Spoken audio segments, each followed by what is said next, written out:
سب سے اعلیٰ درجے کا اسلام کیا ہے؟ من سلم المسلمون من لسانہ و یدہ. زندگی میں یہ طے کر لو، کوئی کتنا ہی تمہیں دکھ پہنچائے، کوئی کتنا ہی تمہاری بےعزتی کرے، چپ ہو جاؤ، سہ جاؤ. مرنے والے کی کیا عزت، کیا ذلت. میں نے تو مر کے دیکھا ہے، اور مجھے یہ حدیث سمجھ میں آئی ہے بڑی اچھی طرح، موتوا قبل ان تموتوا، کہ مرنے سے پہلے مر جاؤ. اس وقت اگر میں مر جاتا تو مجھے کوئی گالیاں دیتا تو مجھے کیا نقصان تھا، اور مجھے کوئی نعرے لگاتا میرے لیے تو میرا کیا نفع تھا. تو مرنے سے پہلے مر جاؤ. کوئی تمہیں برا بھلا کہے تو تمہارا کیا نقصان ہے، تمہیں کوئی واہ واہ نعرے لگائے تمہیں کیا نفع ہے. اگر اللہ راضی ہے تو مردہ باد اور زندہ باد سے بے نیاز ہو. ابو ذر رضی اللہ تعالیٰ عنہ کو ایک آدمی نے گالیاں دی تو انہوں نے فرمایا بیٹا ایک گھاٹی آگے آ رہی ہے، اس میں گر گیا تو جو کچھ کہہ رہے ہو اس سے بھی زیادہ کا حقدار ہوں، اور اگر پار ہو گیا تو تیری گالیوں سے مجھے کوئی فرق نہیں پڑتا ہے. من سلم المسلمون من لسانہ و یدہ موتوا قبل ان تموتوا. چونکہ آج کل اخلاق ہیں انتقامی، معاف کرنے والے اخلاق ہیں نہیں، انتقامی اخلاق ہیں.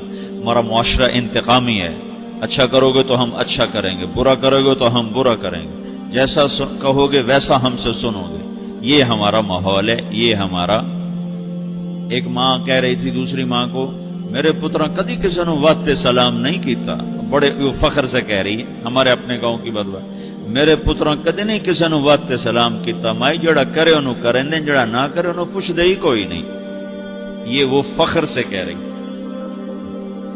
جو سب سے بڑا عیب ہے وہ سب سے بڑا فخر بنا ہو. میرے پترا کدی نہیں کسی نے وقت سلام کیتا. جب ماں باپ نے یہ سبق دیا تو اولاد کا کیا قصور ہے. ہمارا معاشرہ انتقامی ہے، ایک کی 10 سنانے کا ماحول ہے، تو آپ 100 کی ایک بھی نہ سناؤ. احنف بن قیس رضی اللہ تعالیٰ عنہ پہ ایک آدمی نے چڑھائی کر کہنے لگا ایک سناؤ گے نا تو 10 سنو گے میری طرف سے. تو احنف بن قیس کہنے لگے بھائی تو مجھے 100 بھی سنائے گا نا تو میری طرف سے ایک بھی تو نہیں سنے گا. ایک آدمی ان کی بڑی بےزتی کر رہا تھا اور وہ چل رہے تھے اور وہ 100 گالیاں بک رہا ہے. جب آ گیا نا قریب شہر تو کہنے لگے دیکھا میرا قبیلہ یہاں رہتا ہے، اگر کسی نے سن لیا نا تو تیری بڑی دھلائی کر دے گا، تو نے جو مجھے گالیاں دینی میں کھڑا ہوں یہیں تو دے لے، تو اپنا سارا زور پورا کر لے تاکہ آگے تجھے کوئی تکلیف نہ پہنچا دے میری وجہ سے. تو وہ پاؤں پہ گر کے معافی مانگنے لگا کہ واقعی تو بڑے حلم والا. وہ مشہور تھے اپنے حلم میں، بردباری، اور لوگ ان کا امتحان لینے آیا کرتے تھے کہ بھئی کوئی ہے جو احنف کو غصہ دلا دے، تو لوگ ناکام ہو جاتے تھے، ان کو غصہ نہیں آتا. ایسے ایک عرب سردار گزرا معن بن زائدہ، وہ بھی اپنے حلم میں بڑے مشہور تھے. ایک دفعہ لوگوں میں شرط لگ گئی کہ کوئی ہے معن بن زائدہ کو غصہ دلائے تو ہم اس کو انعام دیں گے. تو ایک شاعر نے کہا میں غصہ دلاتا ہوں، تم دیکھنا ایسے سیخ پا ہو جائے گا جیسے جانور. تو وہ چلا گیا اس کی مجلس میں، دربار لگا، عرب سردار تھا بہت بڑا، دربار لگا ہوا. تو کہتا السلام علیکم. وعلیکم السلام. تو معن بن زائدہ پر ایک دور بڑے فقر کا گزرا تھا، پھر اللہ نے اس کو بہت بڑی سرداری دی، بنو عباس کا بہت بڑا یہ وزیر گورنر تھا. تو کہتا اتذکر اذ لحافک جلد شاۃ واذ نعلاک من جلد البعیر. کیوں بھائی تجھے یاد ہے جب تیرا بستر بکری کی کھال تھا اور تیرے جوتے اونٹ کی کھال کے تھے؟ تو کہنے لگا کیوں نہیں یاد، بھلا کوئی ماضی بھی بھولتا ہے.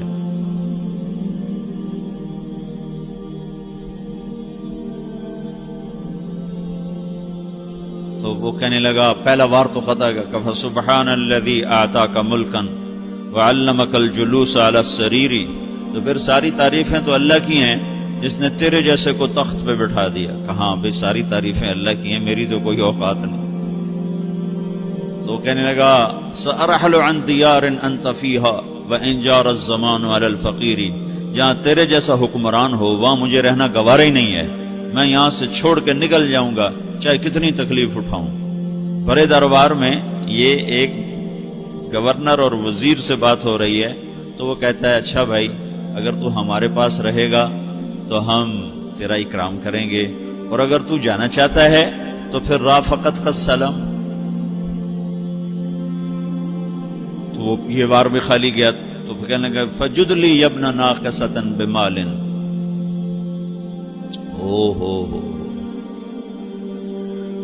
او گندی ماں کے بیٹے مجھے کچھ عطا بھی کر، میں بغیر پیسے کے سفر کیسے کروں گا؟